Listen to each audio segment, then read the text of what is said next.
Well, Pope Valley appellation is Napa Valley. Does not have its own appellation of Pope Valley.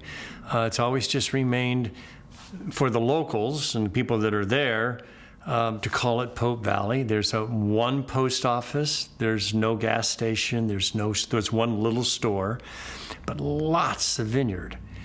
And so Calla Lilly was developed in around 2010, built the winery building. Before that, the previous owner of the property had planted 20 acres of grapes. So it's all the classic Bordeaux varietals you need for making great varieties. It's a hillside vineyard. We back right up to Howell Mountain. In fact, just above the top of our property on one big hill slope is the border into Howell Mountain, but it's not Howell Mountain. And we've got Cabernet, Merlot, Cab Franc, Malbec, Petit Verdot, and then the spice that's some of the best of the Cabernets that we make is to have a little bit of Petit Syrah. Nice. And I sell the Petit Syrah to another winery, keep a little bit for ourselves, but it's another one of the spices we occasionally use. We also have something very unique, is that we have about a half-acre block of old clone, and it's probably Martini clone Cabernet on AXR rootstock. So the small block of AXR that we have at Calla Lilly makes stunning wine, but it's in an old style of Napa Valley Cabernet. I've made Cabernet and been around Cabernet vineyards in the production since 1969 here in Napa Valley. And of course, at that point, it would be AXR rootstock, maybe some St. George rootstock. No anywhere near the number of clones that we have of Cabernet now. So there was a little bit more herbaceousness. The university, I went to Davis, university told us that when grapes were 23.5, maybe 24, they were totally ripe and right to pick. That's really not the case. I mean, we pick from 25 to 26.5 bricks now, much riper grapes, which gets rid of the little bit of herbaceousness that when you pick at 23.5, you can make a little bit of herbaceous style Cabernet, which is wonderful. So these old clones of Cabernet were great to work on. So we have this small block, and then our other blocks of Cabernet, four other blocks of Cabernet, are excellent modern clones and rootstock. The Merlot makes very soft, flowery Merlot. The Cab Franc does what Cab Franc you want it to do. It's one of the last things when you put a blend together. It's one of the last wines that you consider part of the blend. Another winemaker reminded me, in his words, was that Cab Franc stitches blends together, and it does so well. So we have all these varieties, and we make two very exciting wines. The Audex, which is our premier over-the-top Cabernet, a big, beautiful bottle, silk-screened, heavy packaging, very beautiful bottle. And then our Ultimate Cabernet, which is one notch off the top. They both score very well. They both really show the style of Pope Valley, but really more so Napa Valley Cabernet Sauvignon. You know, I'm not part of the politics of Pope Valley. I guess I could be, but I'm not in that mode.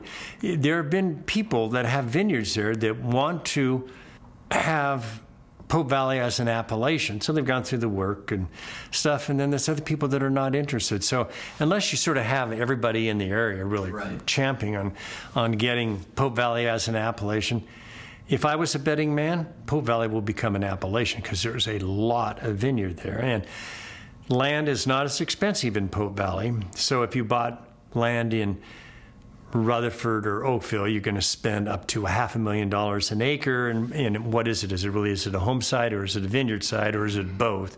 So these pricing of what just an acre or 10 acres of in these great appellations, such as Oakville or Rutherford, are out of control. In Pope Valley, you would easily be able to find vineyard land that has been untouched. You know, it's rolling land, had cattle on it, for $100,000 an acre. 20 years ago, $50,000 an acre. 25 years ago, $25,000 an acre. And then spend anywhere from $50,000 to $100,000 an acre to develop the land, whatever it takes. And, you have to go through a permitting process and engineering and, so. Climate-wise, there is one difference, is though the coastal fog that you get typically starts August 1st and goes all the way till end of September. And I mean, there's other times that the coastal fog comes in because the ocean is, 20 miles that way. It gets into Sonoma County. It comes over the hills on the west side of Napa Valley and normally doesn't go over the hills that is Howell Mountain. And just 1 in 10 days does it get over the mountains and get into Pope Valley. It's the one really climate difference. Still grows damn good grapes. There's not a lot of wineries in Pope Valley. It's all going to change. I mean, I've been around this valley for decades. I guess you would know. And when I was here in the late 60s, my dad ran Inglenook. I worked at Inglenook as a kid. I was 19 years old, I think. And, there was Charles Krug, Louis Martini, Inglenook, Beaulieu, Beringer. Joseph Phelps had just started. Heights, Joe Heights had been around for maybe 5, 6, 7 years.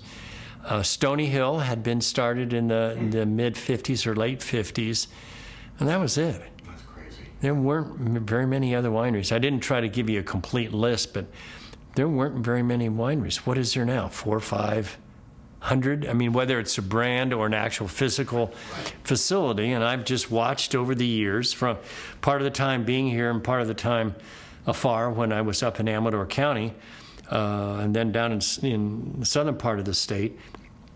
It's grown. It's fun watching people come into the wine business. And of course, that's part of what my business is help people get into the wine business. Hold my hands, and I'll pull you into the wine business. Some people really get it, and some don't. I could come up with 5 different categories of the kind of people that get into the business. I used to teach getting into the wine business and the extension course at Davis, 1 or 2 day thing, and it wasn't just me, but there was people that were helping people get into the business, or people that were in the business, and they, however the list of what people talked about was put together. But my slideshow and talk was basically some of the financial considerations, some of the operational considerations that you need to do, some of the romantic considerations, and all the stuff you needed to do to get into the business. And you'd see people sitting in the audience that didn't come from the business, and they would go like, okay, dude, yeah, okay, I got, fine, yeah, okay, you've done it. Or other people just dying on every word that I say because they wanted to ride the same white horse that I rode in the vineyard, and taking wine with a thief out of a barrel, and tasting and great dinners, and living the life of a wine person driving the tractor in the vineyard. I mean, I did it all and have done it all, and I don't say that out of glory. I mean, that's what the wine business is. People would just want to do exactly what I have done or did at the particular time.